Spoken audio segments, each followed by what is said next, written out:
আসসালামু আলাইকুম guys, welcome to my new blog. Guys, আজকের ব্লগ শুরু হচ্ছে একটা সুন্দর নাজারা দিয়ে। আমাদের গ্রামের এই এলাকাটা এতটাই সুন্দর লাগে আমাকে যে এখানে এলে মন একদম ফ্রি হয়ে যায়। তো মাঝে মাঝে খুব মানে মাঝে মাঝে এসে বসে থাকি, মাঝে মাঝে জিকির করতে ভালো লাগে, হেভি লাগে এই জায়গাটা। গাইস, চারিদিকে কুয়াশায় আচ্ছন্ন, মাঠ আর জলরাশিতে এই এলাকাটাকে, এই জায়গাটাকে আরও সুন্দরময় করে তুলছে। গাইস দেখো, এই জমিনগুলো সবুজ, আর ওই জমিন আর এই জমিন দেখো সব হলুদ হয়ে গেছে। এই জমিনের উপরগুলোই আমরা বীজ দিয়েছিলাম, এগুলোর উপরে আমাদের ঘাস চাষ হবে। আসলে ঘাস চাষের প্রকল্পটা দেরি হচ্ছে কারণ একা মানুষ, বুঝতেই পারছো। কারণ একা মানুষের ক্ষেত্রে এই প্রকল্প শুরু করা খুবই কষ্টকর আর খুবই সময়বহুল্য, তো একটু দেরি হচ্ছে তার জন্য। তাই নাস্তা পানি করে এখন দিচ্ছি দোকানে ডিউটি। আর মাঝে মাঝে দেখছি কুল্লুল উসমান, আমার আর্তুল গাজী দেখা শেষ হয়ে গেছে, এখন কুল্লুল উসমানও দেখছি। আর্তুল গাজী একবার আগে দেখেওছি, কিন্তু এখন আবারও দেখছি।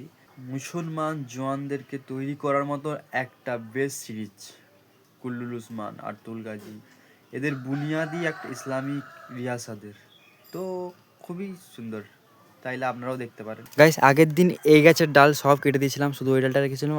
আর আজকে ওই গাছের পুরো ডাল কেটে দিয়েছি, শুধু উপরে একটা মেন ডালটা রেখে দিয়েছি, বাকি সব কেটে দিয়েছি। আর গাইস, এখানে সব জড়ো করে রেখেছি কাঠ। ওখানে কাঠ, কিছু কাঠ ঘরে নিয়ে, ওখান দিয়ে অনেক কাঠ ছিল, কিছু কাঠ ঘরে নিয়ে চলে গেছি। আর এখানেও অনেকগুলো কাঠ আছে, দেখো সব জড়ো করেছি, কুচু কুচু করে জড়ো করেছি। আর এখানে সব ঝোপ করে রেখেছি, এগুলোকেও এখন কাটতে হবে। পাতা ঘরে নিয়ে গেছি কিছু শুকোনোর জন্য। আর এই জায়গাটা তো আমরা জানোই, তোমরা জানোই বাগান করব। তো বাগান করার জন্য আমরা খুব তাড়াতাড়ি কাজ করছি, কারণ যাতে যত তাড়াতাড়ি বাগান করা যায়, কারণ শীতের মরশুম চলে এসছে, সুতরাং যত স্পিডে বাগান করা যায়। গাইস, আজ সারাদিন মেহনত করার পর দোকানের কাউন্টারটা সাজিয়েছি। গাইস, দোকানের কাউন্টারটা ঠিক এমন লাগছে।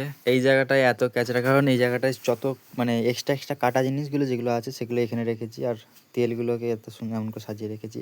এখানে কিছু ইউনিক সাবান রেখেছি। আর এই জায়গায় সব ডিবা আছে, লজেন, চকলেট, সোনপাপড়ি, কেক। আর এদিকে সবই চকলেট প্রায়। আর এই জায়গাটায় আছে সব সুপুরুষদের বিশেষ ঔষধ। আর কাউন্টারের এই পোর্শনটা এখনও ঠিক করে উঠতে পারিনি, কারণ সময় পাইনি।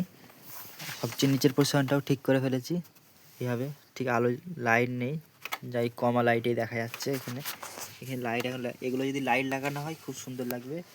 হ্যাঁ, পুরোনো দিনের বাক্স, এতেই এখন পয়সা রাখা হয়। আর এটা হটস্পট, টাকা গরম রাখার জন্যে। এই যে কাগজগুলো দেখতে পাচ্ছ, এই কাগজগুলো কী হয়, মুড়ি মেপে বা কোনো আটা ময়দা মেপে চাপা দেওয়া হয়, যাতে কেননা উপর দিয়ে না উড়ে যায়। আর এগুলো সব পিপি রাখা আছে ওখানটায়, দেশলাই, এই হাবি জাবি জিনিস, মাল মাল দেওয়ার কিছু উপকরণ। খুব তাড়াতাড়ির মধ্যে এই শোকেসটা পুরো একদম রং হয়ে এই জায়গাটায় ফিট হবে। তো এখনও মিস্ত্রি আসেনি, যাই হোক। আর আজকে গোডাউনে অনেক চাল ঢুকলো, এখন চাল পুরো বোঝাই আছে, আজকে গাড়ি ঢুকেছে। গাইস, ইশার টাইম হয়ে গেছে, নামাজ শুরু হবে, জামাত হবে। আর এখন দোকান, শীতকালের বেলা, দোকান বন্ধ করার টাইমও হয়ে গেছে। তো এখন আমি দোকান বন্ধ করব। আজকের ব্লগ এখানেই পর্যন্ত, নেক্সট ব্লগে তোমাদের সাথে দেখা করছি। খুদা হাফেজ।